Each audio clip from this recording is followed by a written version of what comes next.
Buenas noches, Mario, ¿cómo estás? Buenas noches, Sebastián, gracias por la invitación. No, al contrario, gracias por tu presencia. Hay unos 30.000 jubilados y pensionados, casi 30.000 jubilados y pensionados que cobran menos del salario mínimo actual vigente. Es un dato que nos llamó poderosamente la atención. Estamos hablando del Instituto de Previsión Social, un tema que todo el mundo conoce, pero nadie quiere hablar porque parece que en épocas electorales se nos hace difícil conversar de los temas necesarios, Mario.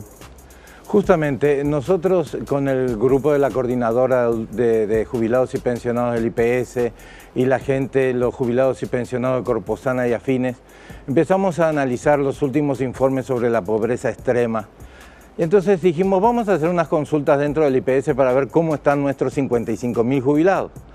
Entonces, triste fue la noticia que cuando nos llegaron los números, vemos que hay 30.000 jubilados que están ganando menos del salario mínimo y entre ellos 1.500 pensionados que están ganando menos de 648.000 guaraníes por mes, o sea, o igual o menos de ahí 600. te quiero detener un ratito porque esto es realmente revelador.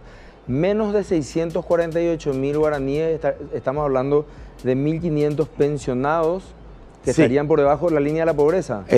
Están por debajo, sí, muy por debajo. Oficialmente beneficiarios de una institución del Estado que están debajo de la línea de la pobreza. Debajo de la línea de la pobreza.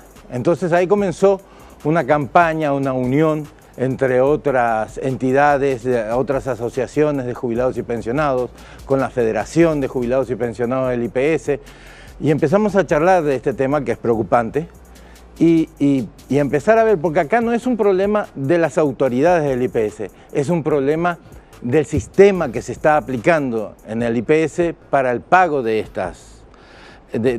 estos saberes jubilatorios, de estas pensiones.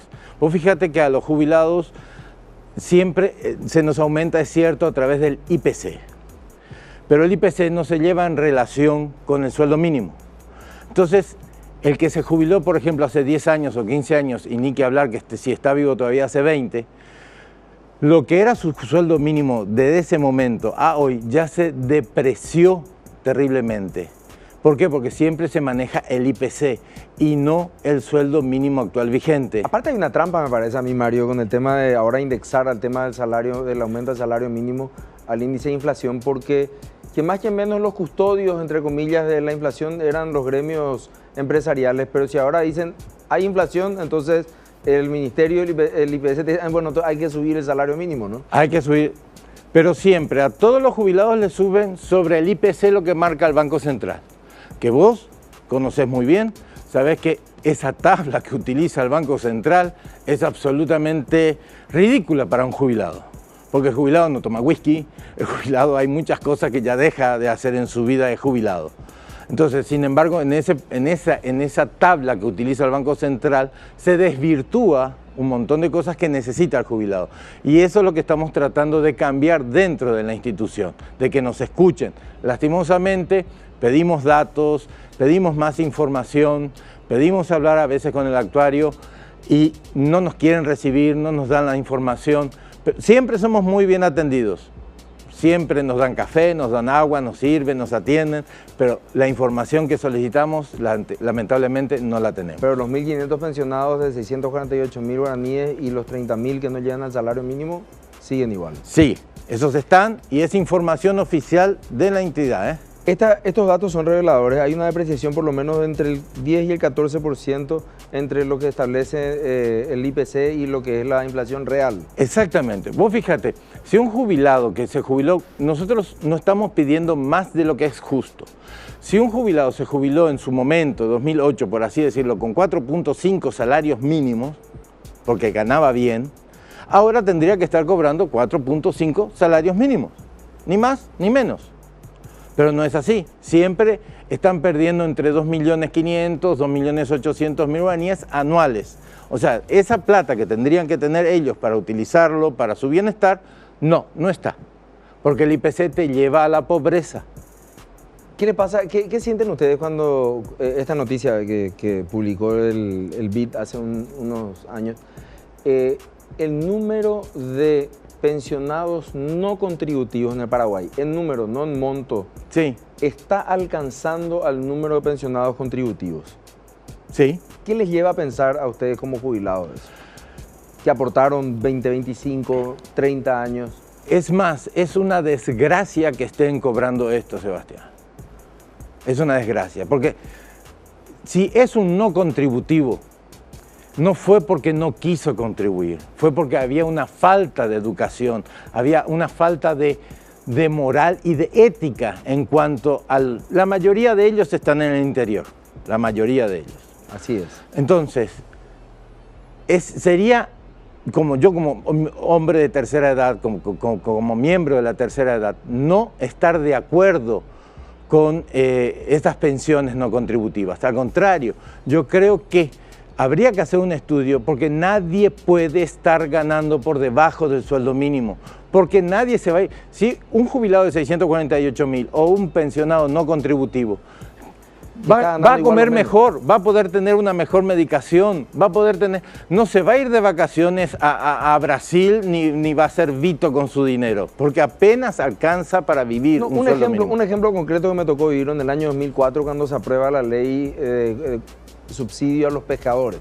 Sí. A mí me tocó votar en contra, porque decía yo, bueno, si los pescadores durante la veda no pueden pescar, el heladero durante el invierno no va a poder vender helado, no va a poder vender. Y tiene el mismo derecho de recibir un subsidio. Doy como muestra un botón para que la teleaudiencia y también ustedes puedan hacer esta reflexión. Empezamos con 946 subsidiados. Hoy hay 26.000. Particularmente creo que hay más subsidiados que peces en el río. No sé cuál será la población ictícola, pero me imagino que le está haciendo una dura competencia. Dura e injusta. Claro, porque a eso quería ir, Mario. ¿Por qué no, les pregunto, por qué no prueban con una acción de acceso a la información pública a partir de la nueva ley de acceso a la información pública? Es que eso estamos pidiendo, eso estamos reclamando. Todos los datos que el IPS tiene y recauda tienen que ser de libre acceso. Vos entraste en la página del IPS, que es una hermosa página, muy bien diseñada, pero querés ver el último estudio actuarial, por ejemplo, o el último balance, la comparación de ingresos y egresos del 2016, no está. Está en la de 2015, la de 2014, pero la de 2016 no está. Tuvimos que ir, pedir, solicitar. Nos dieron hasta una parte. Nos dieron todos los ingresos, por ejemplo... ¿Esta es una inercia histórica o se da ahora con la última administración? ¿Cómo? No, mira, no, eso es historia. En esta última administración nosotros tenemos que reconocer que nos dieron muchísima más información que antes. Hay una apertura mucho más grande porque se encuentran con que los nuevos jubilados ya no son los jubilados de antes, por ejemplo, los que no tenían tanto estudio, los que estaban, ¿verdad?, más tranquilos. Ahora los nuevos jubilados somos administradores, contadores, ingenieros, entonces nos vamos dando cuenta, podemos hacer las sumas, los cálculos actuariales bastante complejos que tiene el IPS y nos damos cuenta de las pequeñas fallas o errores que puede haber dentro del sistema. Y a eso queremos llegar, a corregir esos errores. Otra cosa que siempre decimos es que las autoridades de turno suben, llegan y hay algunos que están queriendo hacer algunos cambios, muy buenos cambios, como Pedro Ferreira en su momento hizo muy buenos cambios, muy buenas implementaciones, como lo está haciendo Benigno actualmente. Pero siempre decimos, nunca buscan qué pasó antes. Vos sabés bien que el IPS siempre fue una caja, sí, pero no solamente una caja de jubilados. Claro, sí. Sino caja que, en el sentido amplio del término. En el sentido amplio, siempre hubieron maletines, hubieron información, hubieron créditos mal concedidos, en la antigüedad hablo, no hablo ahora. Ahora se está haciendo muy bien y se está aplicando muy bien la ley y los reglamentos. Pero nos están dejando de lado a un grupo que, habiendo aportado, como son los pensionados, que son pensionados porque sufrieron algún tipo de accidente o de problema de salud y no pudieron seguir trabajando normalmente bien bajo una empresa, bajo el amparo de alguna empresa o de algo, están desamparados. Están totalmente desamparados porque nadie puede vivir con 648.000 guaraníes. En breve vamos a estar con el presidente del IPS, les adelanto, y aquí me traen datos que son muy reveladores. El mercado tiene un potencial de crecimiento de por lo menos 575.000 nuevos contribuyentes a quienes podrían entrar y quienes podrían paliar estas deficiencias que ustedes hoy, por diferencia nada más que de prestaciones, estoy hablando de prestaciones económicas, podrían cubrir estos déficits que traen ustedes hoy aquí? ¿Lo han hablado con el presidente? ¿Lo han presentado por escrito esto? Estos son datos que hoy en día están en boca de todos porque es lo que escuchamos también de las campañas. O sea, eso es la parte buena quizá de repente de las campañas, que empiezan a ventilarse algunos datos y que empezamos, gente como ustedes empiezan a agarrar el lápiz y empezar a hacer cálculos. Exactamente. Hay una tabla que tiene el IPS, que la emitió el IPS y la que utilizamos nosotros, que es el de los aumentos de la del IPC con respecto al salario mínimo. Y vos sabés que nosotros a esos 1.500 pensionados le podríamos solucionar el problema con solamente 4 millones de dólares por año. Estarían cobrando un sueldo mínimo. Con esto no quiero decir... por año. Sí, 4 millones de dólares por año, todos estarían con un sueldo mínimo. Está bien, hay que recaudar. Entonces, de ese sueldo mínimo se puede hacer una retención un poco más grande, en vez del 6% como se está reteniendo solo por salud, que se retenga el 10%, un 4% como para poder volver a redepositar en la caja y el 6% de salud. O sea, siempre hay algo que se puede hacer, pero lo que nosotros nos incomoda un poco es cuando nos vamos a hablar con la gente de estudios actuariales y se cierran en el no por el no. No, no podemos. No se puede. Es la respuesta casi automática del 89% de la burocracia nacional, digo yo. Exactamente. No se puede. La ley no me lo permite, no me deja. Mario, cerrando, y a esa cámara, detrás de esa cámara están cientos de miles de paraguayos y paraguayas o que hoy en día no tienen un seguro médico o una jubilación, o que no les interesa o que no sabían. Están también, por supuesto, las 1.500 personas que reciben menos de 648.000 guaraníes, y están los 30.000 jubilados que no tienen un salario mínimo o perciben una remuneración equivalente a menos de un salario mínimo. Nosotros estamos en Luis Alberto Herrera 1222, a la vuelta mismo de la caja central del IPS. Los invitamos a todos los que tengan dudas, miedo de no saber cómo está su haber jubilatorio, a que se acerquen a nosotros, veremos juntos las cuentas, los acompañaremos. Pero acá estamos iniciando ahora un frente con toda esa gente que creo que se te dio una invitación, que vamos a estar haciendo movilizaciones silenciosas, porque nosotros no somos ya de gritar, sino de exigir nuestros derechos, porque creemos que tenemos que exigir nuestros derechos.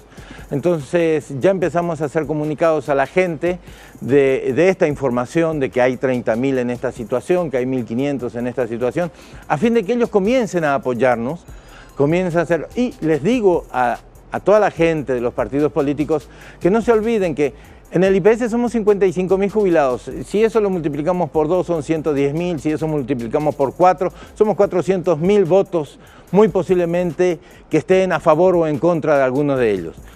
Muy bien. Mario, entonces, muchísimas gracias. No, gracias a vos, Sebastián, por toda esta amabilidad que tuviste con nosotros, los de la tercera edad. No, por favor, al contrario.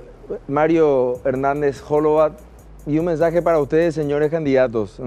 Hay un universo muy importante del cual no está siendo conversado ni hablado en este momento, y que se trata nada menos de personas que han trabajado honestamente, han sudado 20, 30 años y han pagado sus contribuciones al Instituto de Previsión Social.